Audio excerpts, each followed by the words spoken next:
Allah Resulü sallallahu aleyhi ve sellemin evlilik üzere beyanlarını şöyle alt alta düzüp okuduğunuz zaman hanımlar için bir mesaj, erkekler için de bir mesaj, iki ana mesaj önümüze çıkar.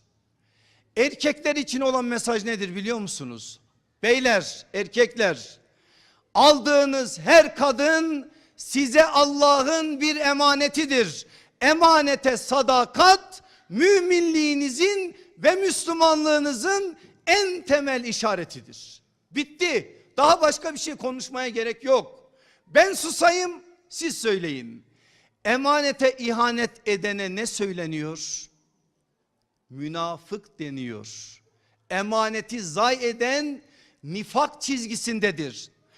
Biz emanete ihanet etme meselesini konuştuğumuz zaman aklımıza şu geliyor. Biri bize bir şey verse, bir mal verse, değerli bir eşya verse, onu koruduğumuz zaman emanete sadık kalmış oluruz. Hayır, sadece o değil. Emanet dediğiniz şey eşler meselesinde de öyledir. Öyle olduğu için de kadınlara bu manada sahip çıkmak, evliliğin yasalarına uygun bir biçimde o yasaların bizden istediği şeyleri ortaya koymak, hukuklu davranmak, yani emanet meselesine sahip çıkmaktır.